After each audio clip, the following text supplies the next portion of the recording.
How's it Well, going? welcome to another episode of Millennials in Ministry. So happy to have Morgan Edwards on the show with us today. I came across Morgan because I interviewed a guy named Benji the other day, and he was at a conference called Flood Conference. I was watching his stories, and I saw this amazing conference that came on, and somehow through accounts and looking at different stuff, I came across Morgan Edwards and found out he was the creative director. I'm like, I want to interview that guy to see how he did this. So Morgan, tell us a little bit about your background and how did you become the creative director at World Overcomers Christian Church? Um, so my background started back when I was like really young. Let me see. I got started in production around the age of like seventh grade, not the age, but the year, seventh grade, whatever age that is. And I was running a lowly fog machine in our high school theater, and that was kind of how I got my push. And a lot of friends of mine at the time were kind of getting into it as well. My love for lighting built just being able to create. Uh, Lighting is such like a subconscious thing. People don't realize how important it is until it's wrong or it doesn't fit or it doesn't match. So I love the challenge of being able to create, realistic environments in a like a box or a closed space or with a certain amount of stuff. So I got started that way. I moved towards when I got into college.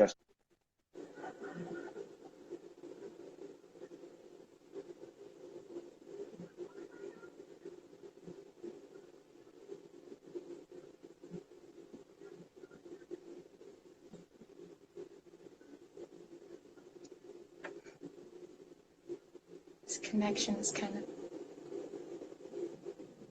Yeah, I got you. I can hear you. Yeah, there you go. Okay, cool, great. I got started. Where did I leave off? What's the last thing you heard? When you went to college.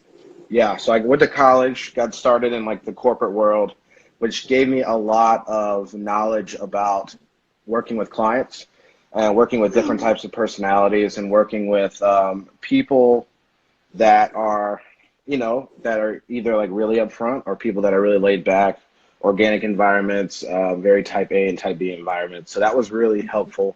And then towards 2015 is where I started working at World Overcomers as the lighting designer. And I went from there into like technical director. So I basically oversaw all the technology and kind of developed a love for more of like the communication side of everything. And it's been a challenge. It's been challenging, but it's been a lot of fun, very rewarding. Yeah. Yeah, I mean, now I'm here. It's 2018. I've been at the church for 3 years. I've been the creative director there for about a year now, give or take a year, year and a half, and Yeah. it's been fun. There's been a lot of like I said, challenges that I've had to grow and but obviously I'm sure we'll get to all that. But that's kind of my background. Yeah. I do a lot of other random stuff. I play like a lot. I play music. I can play a lot of instruments. Okay. Uh, I like to cook.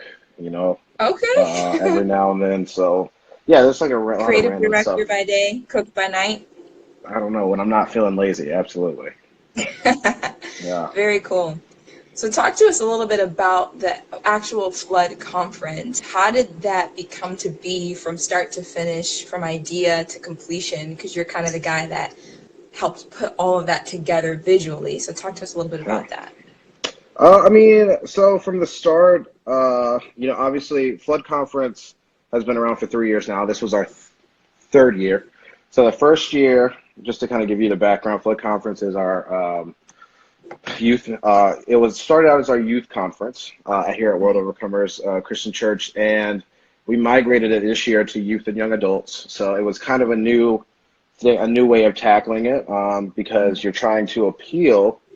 A conference that's both youth, which is, your middle school and high school kids, and also your young adults, which is, anywhere from 18 to like whatever the age of young adults Yeah, is. I don't know. we're struggling with that too. It's like there's no end date. Like there's no end Yeah, age. It's like whatever.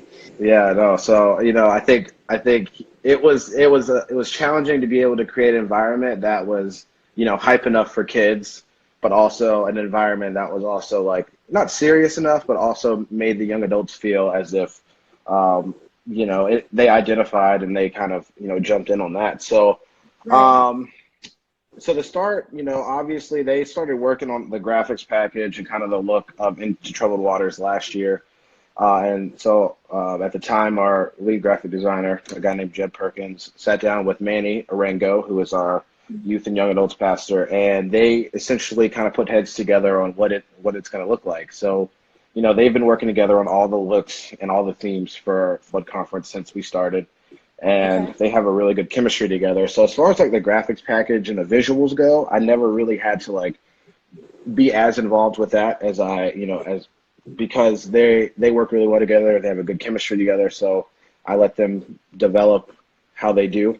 And Jeb and Manny like have a really good way of understanding each other. So I kind of came into play when we started to talk about what the live environment was going to be about Mm-hmm. and how we were going to get people into the space and how we were going to get people to, you know, the feeling that we were trying to convey at Flood Conference and the different sessions and stuff like that. So we started talking January, February, and it was as simple as a meeting where it was me, Manny, and Tia, and we sat down. Tia being Manny's wife. Uh, Me, Manny, and Tia sat down, and we just like talked about what it was that we wanted Flood Conference to be. And I think Flood Conference in itself is uh is really fun. So it was like taking something that already has a lot of energy and a lot of fun and a lot of like spunk and whatever the words you want to describe it as, and creating this environment for both teens and for young adults. So I thought because all of our conferences,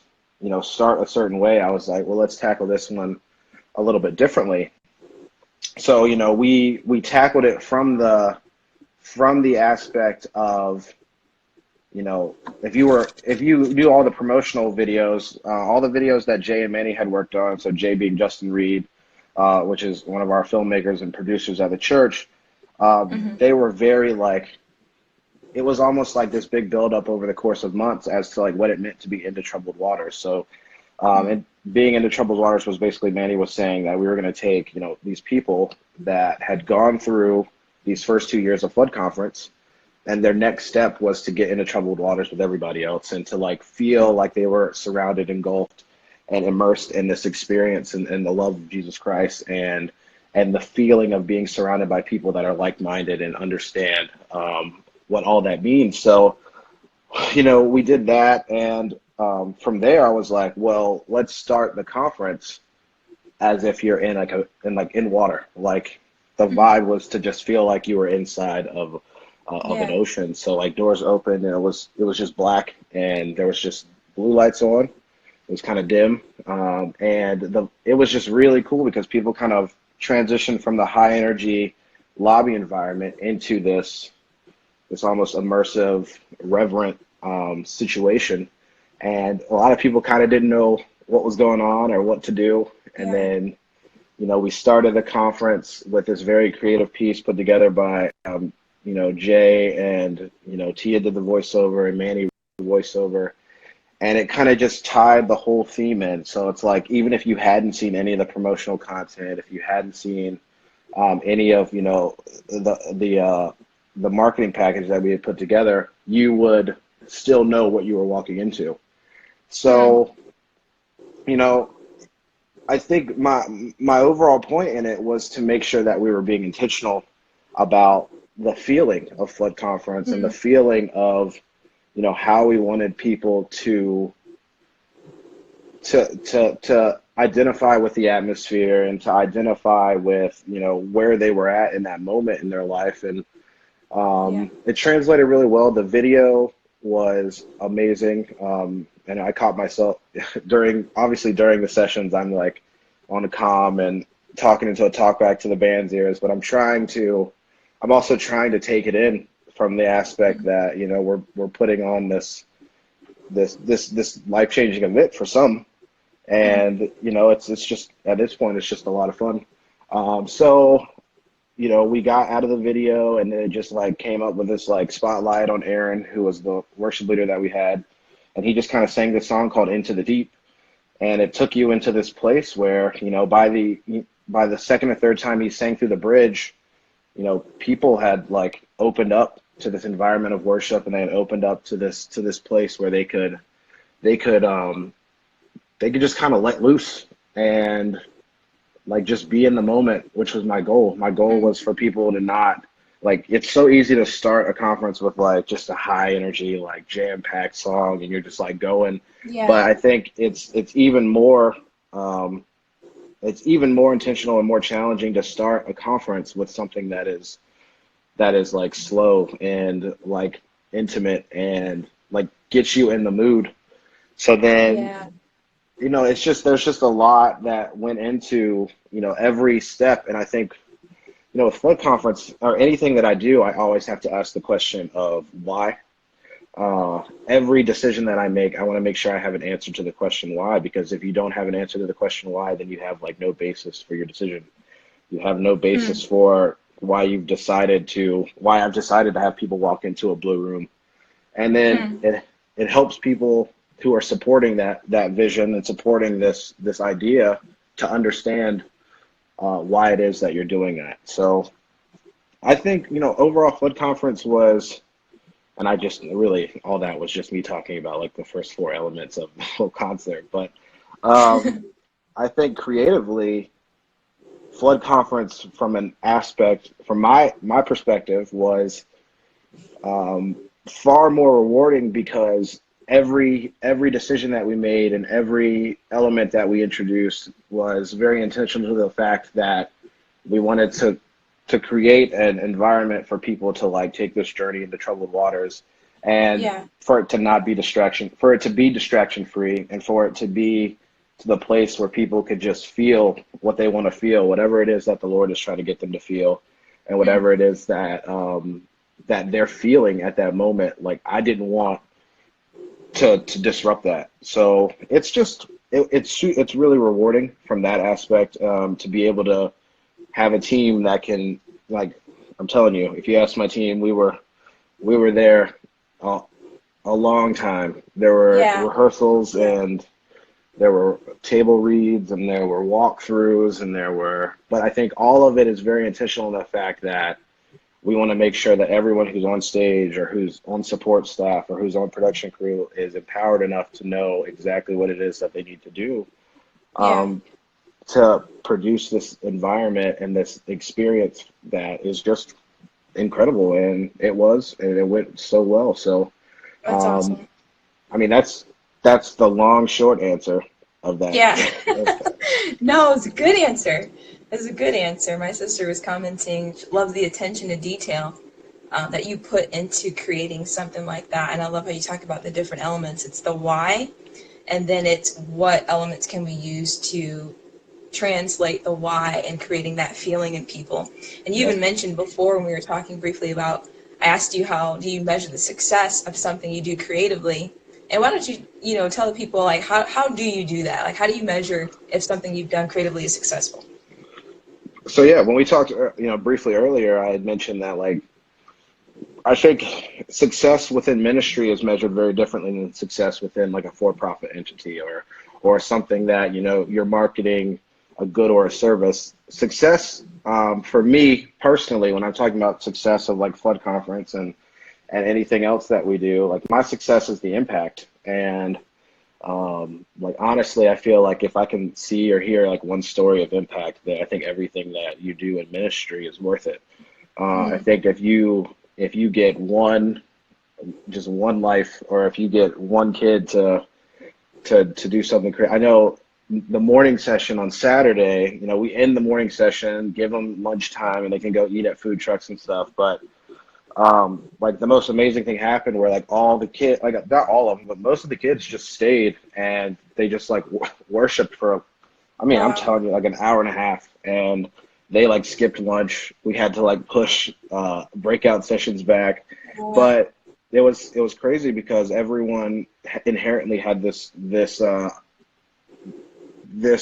just this know that they had to, let that moment happen. That was a moment Right. that was uncontrollable by man, and that was a moment that was uncontrollable by me as the creative director. And that's the moment that I love. I mean, that's the moment that Yeah. you want to happen.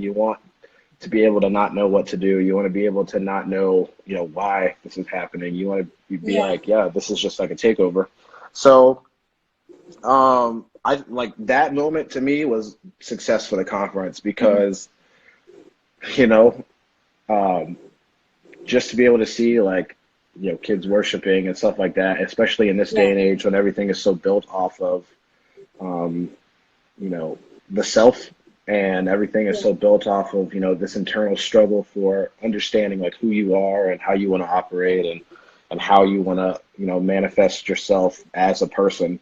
Yeah. Just to see people free up and just be in the moment was really good. Another Yeah. way that I measure success is by the team that produces this. The team that produces, I cannot tell you how accomplished everybody felt when we wrapped Flood Conference, because the whole team was just so proud of themselves. Mm. Because we did something that we set out to do, and that we set out to do very intentionally, and we set out to do that had a high level of execution. And Yeah. I think that's a measure of success when it comes to marketing, from a more like metric point of view. Yeah.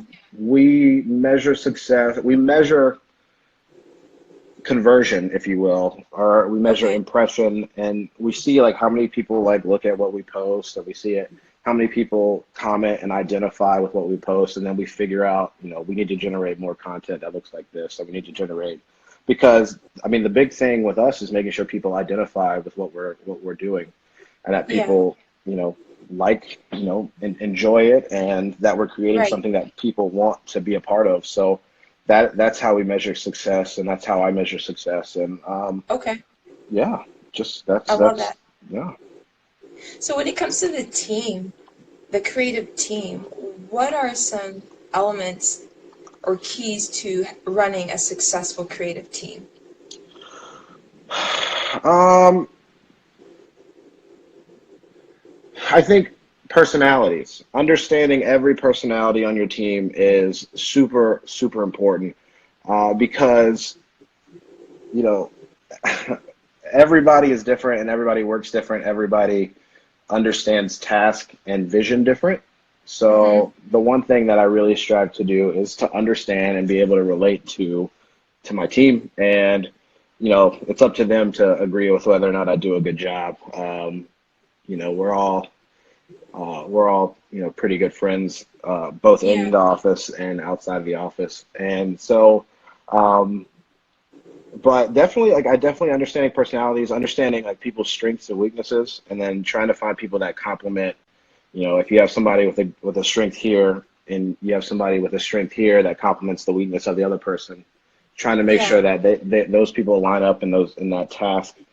Um, Other than that, like, honestly, our team is very, like, they just sync pretty well, for the Okay. most part, and I love every single one of them. They're extremely important to me. We're seeing some transition right now within our department. Mm-hmm. So that's hard in itself, because as obviously change and transition is something that has to happen, not necessarily Yeah. what you want to happen, but obviously it's challenging to find your way through it. But you always do. You always Yeah. find your way. There's always an end. I like to believe that there's a point A to a point B for everything. So Mm-hmm. yeah, I think that's super important. And I'm Yeah. trying to think what else would be good about running a creative team. Yeah, make them feel loved. Yeah. Creatives love their work, and even if it's as small as a social media graphic, or if it's as small as something like an infographic or something, every creative puts their own twist and spin on an idea. So Right. making sure that you understand that even if they claim that it's not, their own personal spin is on the project and it's on something. Right. So try to do Okay. that. So here's another question for you, and this is something that I personally have a challenge with, Yeah. helping lead a creative team at my church. When it comes to vision, like I feel like when you do something for the first time, it's easy to have momentum built toward it. But when you Yep. start doing it consistently, it's like, okay, well, what's the purpose of this? Like, some like photographers, for example, okay, I know we did the pictures, but what else are we making? Like, is it the same pictures all the time? And as a creative lead on the team, it's like, how do I keep coming up with vision, even though I'm not necessarily the head that has vision? And they do have Yeah. vision and everything, but how do you keep casting creative vision for a creative team to feel like we're still creating something, you know? Yeah. How do you deal with something like that? I mean, that's a huge challenge in itself, because translating vision from, like a high level to a creative team is a challenge. It's a challenge in itself, because you have to take that vision, keep the integrity of the vision from the high level, but translate it into a way that um, translate it into a way that creatives understand and people who generate content understand. A Yeah, lot of the times you'll see a disconnect, like when you have vision and you have the creative who's creating the vision, you see the disconnect in the center of like what it means to translate that to that content generator. yeah, And I think the best way to do it is to sit down and figure out the strategy and like the deployment strategy, and what's the end goal? Like what's the end goal of the vision, and then kind of work your way back. hmm, And that's been something that I've been honing and still working on. Like I don't even know if I would say that I'm near there, but it's its own beast to conquer. yeah, But I think that the number one most important thing is making sure that you keep the integrity of the high level vision, because it's like that. It's like the game telephone. So if like someone tells me something and they want me to do something, and they want me to get someone else to do something, I got to make sure that I get it to them now. But it's not like, it's even more difficult than telephone, because telephone you just say the same thing you're supposed to. With this right, telephone, you hear what you're supposed, what the vision is, and now you right, kind of have to translate it into, creative vernacular, and you have to come up with this concept, this idea, and then you have to, like, once you come up with the concept and idea, you have to go back and pitch it to make sure that the vision lined yeah, up. To make sure, yeah, so that in itself, it's like it's not just one way. There's a lot of back and forth. So hmm, there's a lot of making sure that, if what you created is not right, you go back to the drawing board, and hmm, you keep creating, and you keep making options, and you keep, regenerating that that content until you like have hit it on the nail, and everyone's happy and everyone's excited and everyone yeah, is really is really vibing. And not everyone's always going to be excited, or yeah. I'll tell you, like, by revision 5, revision 6, you're kind of like, You're like done. you're like, oh man. But I'm telling you, like, there was one time, and this was just recently, we were creating a video for a campaign, and we got up to the day before the campaign was supposed to launch, and we did not have anything. And I Wow. remember I was sitting there, and it's like, it's so bizarre. You're sitting there and you're writing down ideas and you're writing down the script and trying to figure it out, and somebody from across the room is listening to you read it, and they say a sentence that like brings it all together, and all I could do was just like shout in the room. I just like let out, because it was like it was just so freeing that Yeah. um, like, and it completed the whole script. Like the script was done Wow. after he said that sentence. So, and then from Yeah. there, we went and we shot. We shot the video. We edited the video. We put the video up, and the next day played it in service, and everyone loved it. And I think Wow. that is and we're kind of doing the same thing right now. Like, it's, you ideally want to put together, a campaign structure, but you don't sometimes have all the resources or all the time that you Yeah. want to have for, multiple things. So you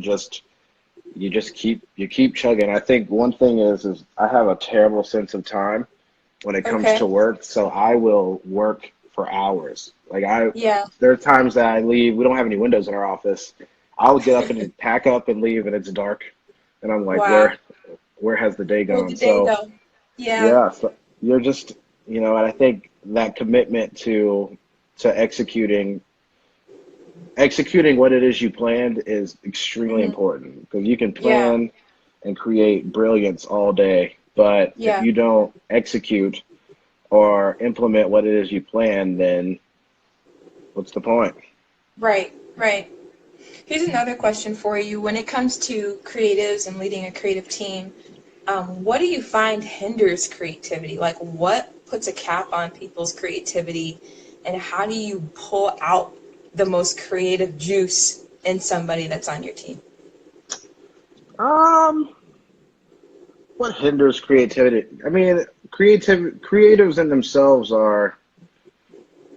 I don't want to like generalize creatives. I think every creative works in their own way, which makes them creative. Hmm. But from my experience, um, there's a difference between a creative and like a content generator or somebody who is like very task oriented. Yeah. So the fine line is you don't want to take a creative and turn them into a content generator or a task or just give them tasks, because what happens is they'll realize that they're not necessarily being creative rather than they're just fulfilling task. So I think one thing that I like to do is, I like if there's ever like a decision, or if we're like trying to rebrand something, or if we're doing a campaign, or if we're sitting down and talking about something that's church Yeah. facing or external.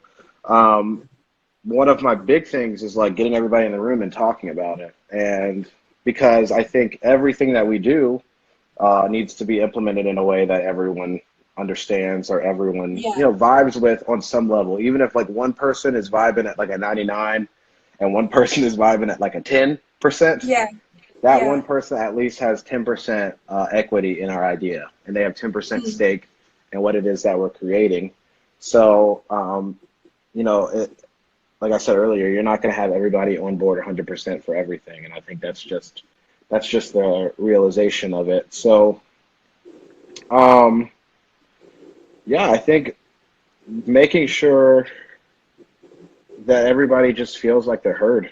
Creatives Yeah. really want to be heard, and to be heard is also to be listened to in a creative's mind. So you can't just hear them, and I'm sure if some of them are listening right now, I understand that I hear you guys. I try to do my best to listen to everything that you guys say, Yeah. but it's like at the same point, me being in my position, it goes back to that middle ground of being in between, high level vision and creative content generation. That it, you have to hear and listen to both sides, Hmm. and make sure that you're converting on both sides. So it's Right. difficult, Right. but it's also super rewarding and super. Yeah. It's far more rewarding than it is challenging. Hmm. That's good. Okay, Morgan, last question. What Okay. piece of advice would you give to somebody, a millennial in ministry that's creative, that wants to do more? Uh, what advice are you giving to creatives in ministry right now? Work. Um, Ministry is very, very different than corporate America or your for-profit entity, because um, you have to realize that your worth and value is not in only what you're getting paid. Your worth and value is the impact that you're making on people's lives. Hmm.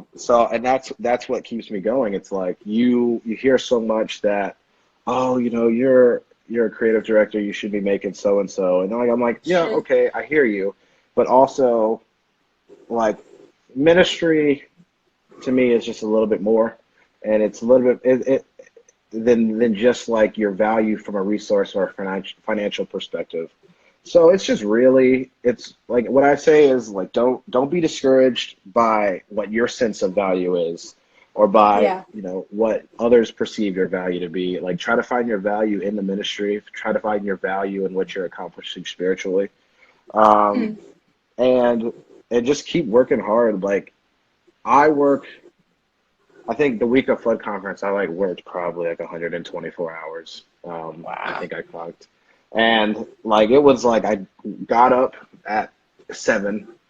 I would go work a normal day, and then me still being the lighting designer, it's like I know that there's like a certain level for myself that I hold myself to. So it's like I got to make sure that we're creating we have the plan, we have the content, we have everything, and then once everyone leaves, I stay there and program the lights, and I stay Yeah. there and sync up like our time code and our video and all this stuff because um, you realize that like the experience itself is more than just yourself.